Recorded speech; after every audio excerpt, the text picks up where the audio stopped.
name is Jay Sugarman, and I want to welcome you to Museum Open House. This ongoing series features and highlights many of the outstanding museums and other cultural institutions. The main purpose of most programs is to inform viewers about current and upcoming exhibits, various programs, resources, and other opportunities that are available for the general public. Today, via Zoom, we're fortunate to have as our guest Kristen Joy Emack. Kristen is a highly accomplished, award-winning Cambridge-based photographer, and she also serves as a family liaison with the public schools. She's here today to inform us about her current exhibition entitled Book of Saints, which is on display at Gallery Kayafas, located in the SOWA District of the South End. On view until February 10th, the exhibition documents, through a captivating series of images, a wide range of Cambridge residents who are being marginalized in their own neighborhood, despite the thriving innovation economy and the local surroundings. Let's start by meeting Kristen and then hearing all about Book of Saints. Welcome, Kristen. So delighted to be able to be here. Thank you so much, Jay. So nice to be here. It's lovely to have been invited. Thank you. Now, last week, I had the wonderful opportunity to visit and admire the Book of Saints exhibition. Eager to hear more and have you inform viewers. But before we jump right to that, I also think it would be of interest if you'd share briefly a little bit about your background and perhaps why and how you became interested in photography. Yes, sure. I'm happy to. Well, I am a self-taught photographer, and that was something that I think for a certain amount of time was I felt a little embarrassed about that because I thought, maybe I was going to be judged for not coming into the career with without an art degree and without a master's in fine arts. But I've been able to really create quite a legacy of my work, and it's now really a source of pride. I feel really proud that I've been able to really cull together lots of interests and my vision and create something without the benefit of those accolades. Yeah. So, but to answer your question, I've always loved photography. And sometimes I've been asked, why do I think I see the way I see, or why do I primarily shoot in black and white? Although I do have some work, you can't see it, but in front of me is a bunch of work I just recently did. It's all in color. And I think the simplest answer to that is that I grew up with black and white television. So even when everybody else in the neighborhood got their color televisions, we didn't. My mom was very frugal. She just didn't see the point of it. So my love of cinema and television and angles and light and all that sort of thing comes from staring at a very small black and white television. So I think I just learned to frame the world, in a square or later a rectangle.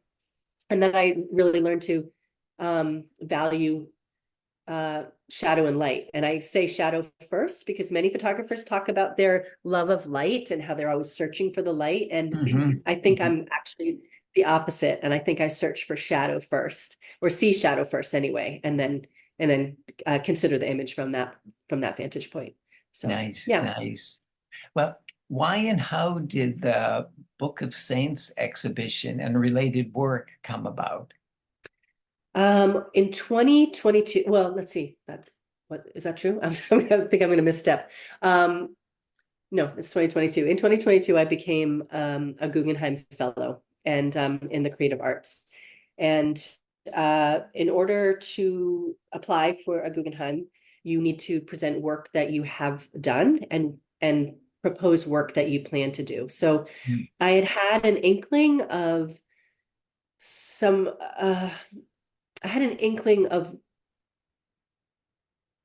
that was, kind of gnawing away at me that I wanted to try to work out through photography. And at the time, I really only had about one or two images that I consider now the anchor of this project, because of course, as projects go along, many artistic people know this, that where they wind up is not where they have begun, right? Mhm. Because it's a whole process of allowing the work to unfold and allowing one idea to feed another and see those different iterations of attempts and successes and failures.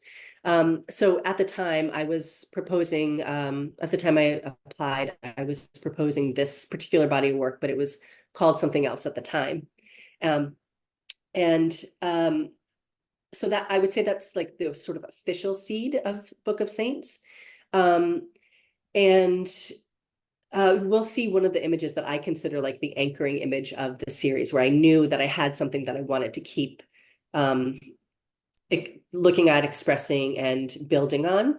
It's a photograph of a man who grew up with my son, whose name is Manny, which is in the exhibition.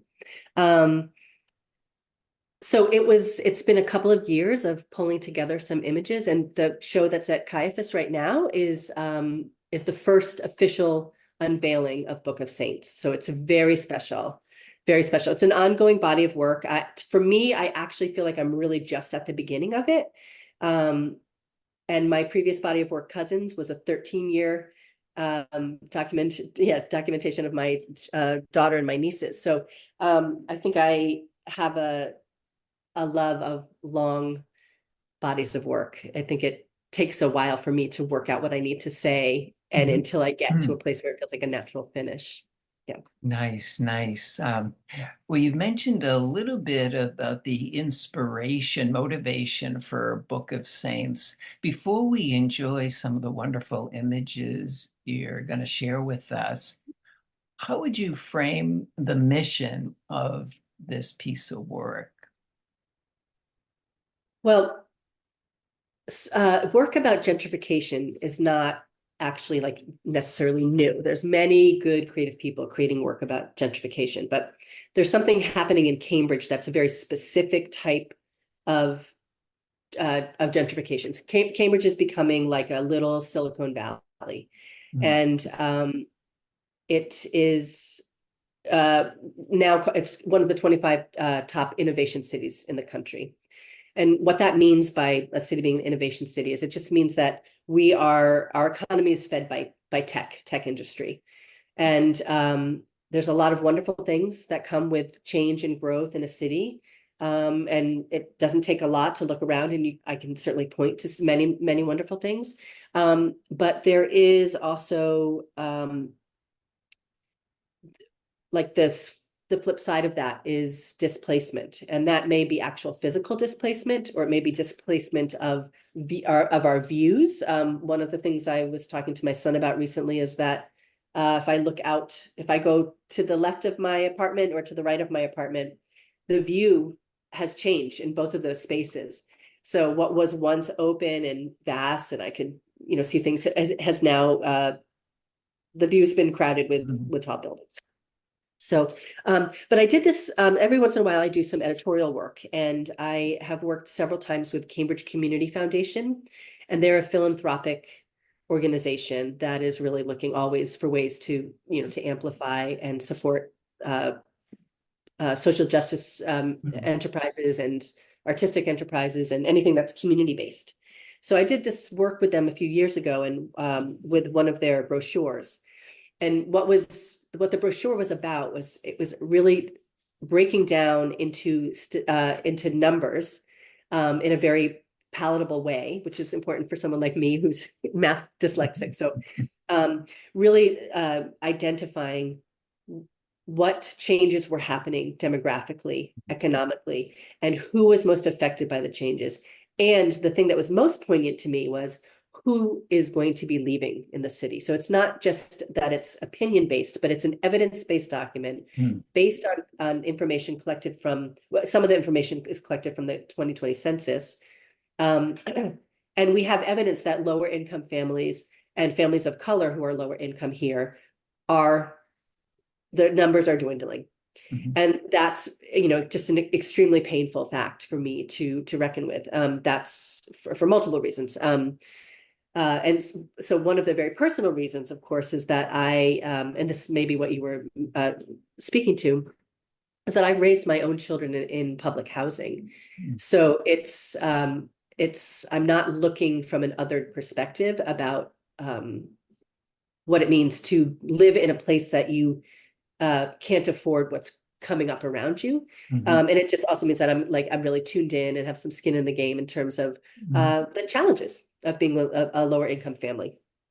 So, and also the other thing which we discussed before we started filming is that I work for the Cambridge Public Schools. So then I work directly with families as a family liaison. So I really do have my finger on the pulse of the types of things that are affecting lower income families in Cambridge, from personal experience and from professional experience, and just being connected to family, friends, and neighbors. So just to tie that up, I wanted to, so Book of Saints is a combination of me working out what it feels like and what it means to be in a place that's changing, and what it means to look at my students, my families, my friends, my extended family, and think, are we going to be able to sustain ourselves here? Is this city a place that we are contained in for a while, but then we won't be able to stay in the long run? So that's part of it. And the title, which is the title that I've ended up with, is Book of Saints. There are many children's books called Book of Saints, and inside of these are snippets, like small short paragraphs, just sort of describing the life and more than the life, but like the good deeds of someone who has been deemed a saint. And one of the things that I found fascinating, and this is obviously the book I just showed you is very Catholic based, but it does seem like most faiths have some sort of idealized ordinary person who's done really wonderful things, and then therefore is in a position to be imitated and held up and revered. And so for me, when I'm looking at the faces of people I love, people I don't know, but the worry transforms into this understanding that these are the saints, these are Cambridge's saints, and this is who should be upheld. And that's how the work ties into the title. Terrific. Well, all that is wonderful background for us to really appreciate the images we're about to see. And as I bring them up and we start to share, please share with us your thinking and choosing the certain images, maybe even the framing, as well as the intent of the photo. Okay, it's lovely to see my images in front of me here. So I would say that the way I frame is very intuitive. So it's just in general. I mean, you'll meet photographers who are very, they plan ahead. They have an idea of how to use the frame to say what they want to say. And then you'll meet photographers like me who are just working from a very intuitive place and might realize afterwards why this particular frame worked, or why I chose to come in with a 50 lens or a 35 millimeter outlook, etc. But so this this image is poignant because of two things. One is that this house, since the time I took this photograph about 2.5 years ago, this house has been gutted. It's just been completely gutted, and it's purchased by an outside of the city developer. So they are now luxury condos. So that stands out to me for a couple of reasons. One, that it's an outside developer, and that's really something that you see in a gentrification movements. And also that this end of town has more renters than other parts of town in Cambridge, and that also is something that slowly is about to change, right? And one of the things I've said before, I just recently said this in the Globe interview, but and I don't even remember if it got in there. But one thing that has surprised me is that someone who I consider myself someone who's very involved with current events. I studied history in college. These things are important to me, and I've always considered gentrification and thought about it, and wrestled with ideas about it.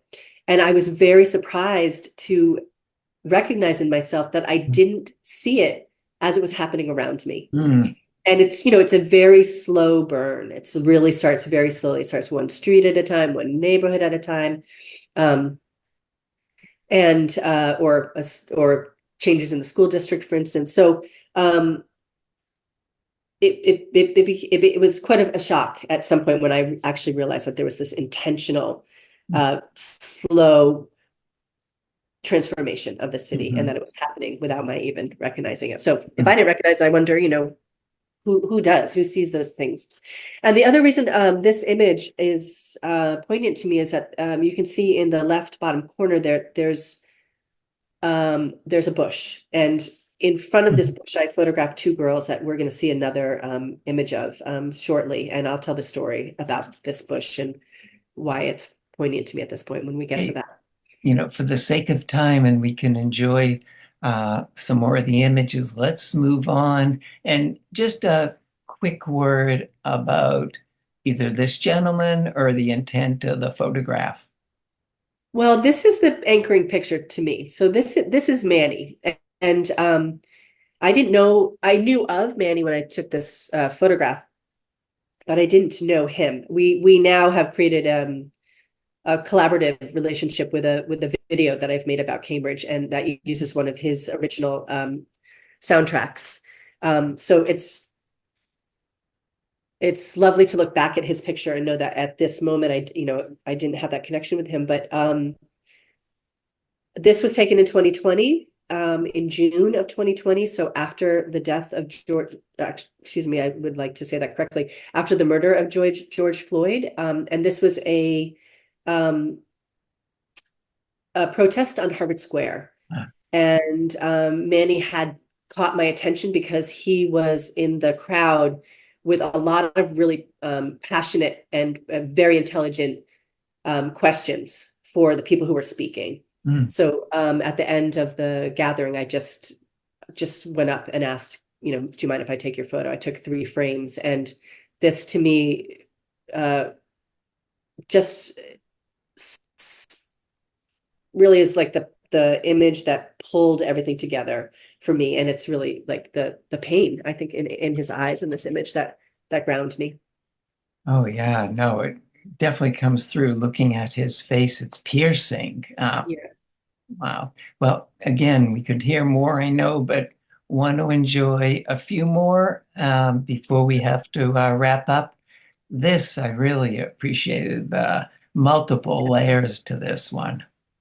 There's multiple layers to this one. And the first layer for me, of course, is that I adore this girl who's being photographed. This is Misty. And a couple of years ago, this is a child who is extremely brilliant and extremely poetic, creative, and uh, she's going to be in charge of the world someday. I'm just saying that right now. I want to say I said it first.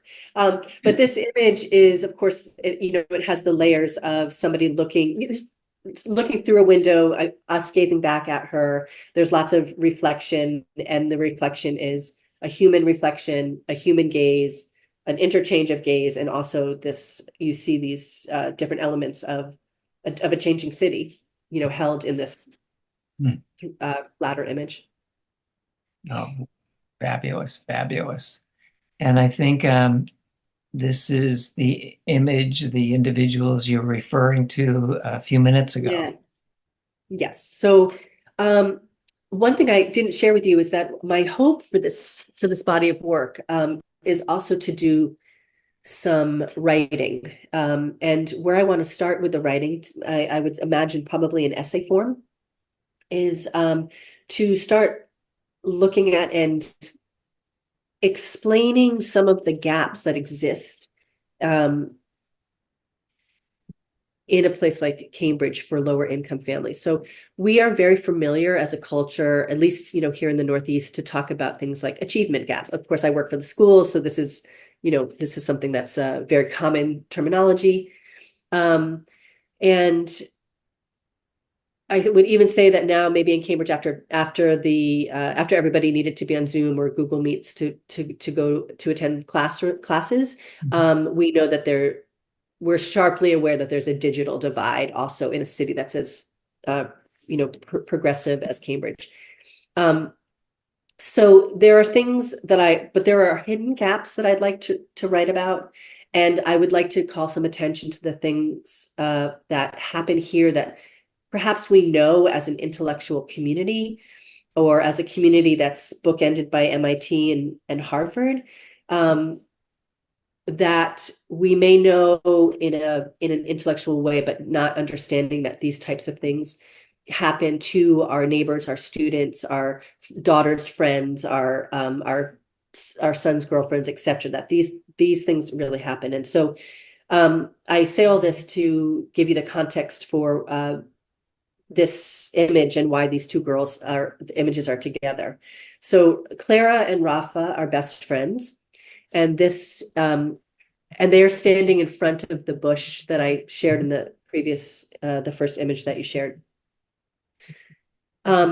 These images were taken about 3 weeks before Rafa, the girl on the right, was diagnosed with stage 4 liver cancer. Rafa is the daughter of my friend.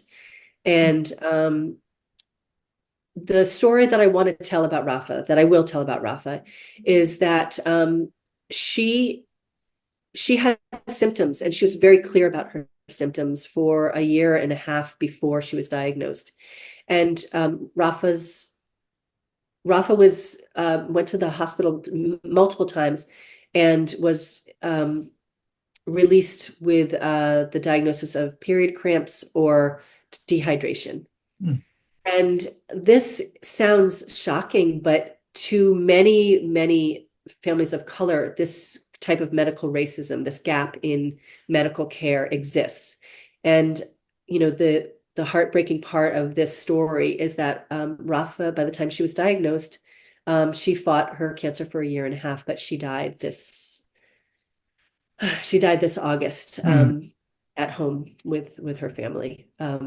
So anyway, I do want to look at all of these different gaps in the city, but this one in particular is really important for me to tell about how medical racism happens right here with people that we, are neighbors with.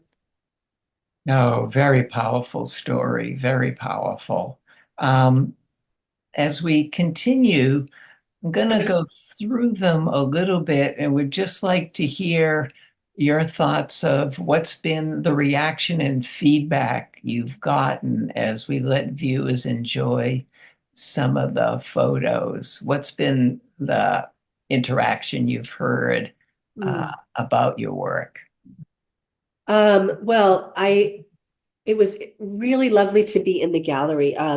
Many people there obviously did not know that I was the photographer. So I got an opportunity to stand back and be a fly on the wall and see people really spending time either enjoying or deconstructing or thinking about the images on the wall.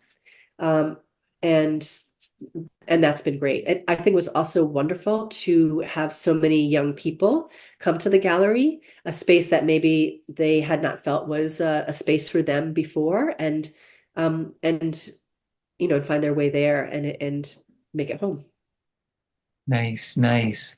And what is it that you hope people might benefit from visiting and experiencing your work? Well, I think I'm trying, I in my photography and in my professional life as a family liaison, I would describe myself as a bridge builder and someone who can be a conduit to bring different folks together and or folks to resources or resources to communities, etc. All of those things. So um, part of the mission of the work, of course, is to build awareness, to be that bridge. Mm. But I've got different audiences for the work. So some folks who come, the people who are in the images, for instance, or the people who know the people who are in the images, they're coming to and looking at the work or coming to the gallery to see the work, and they're seeing themselves reflected. And that's extremely important to me.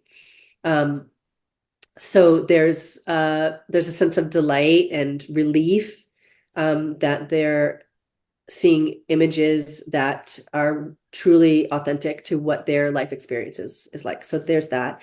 And then I would say that the other side of the work is that I am bringing images of people into proximity who, let me see if I can say that a little bit better. There's some education purposes Mhm.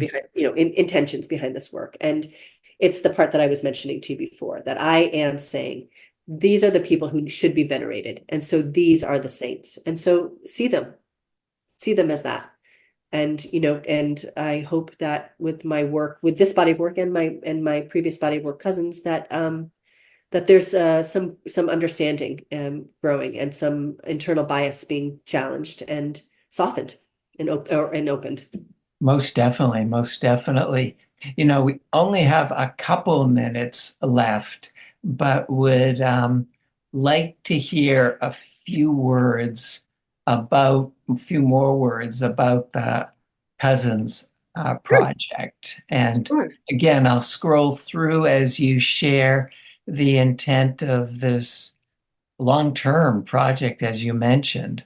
Yes. So Cousins was created over 13 years, and it just became a book it was published last spring 2023. And it's a 13-year documentary project of my daughter and my three nieces.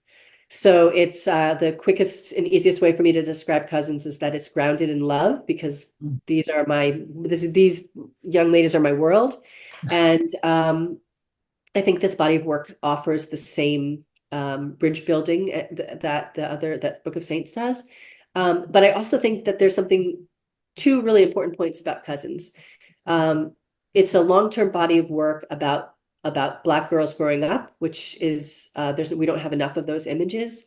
So the girls and I have been extremely lucky and grateful that we have collaborated over the years to get this large collection of imagery and put it out into the world. And so it's starting to be collected by some institutions, and Hmm. I really hope that it continues to be, because I really feel that this work has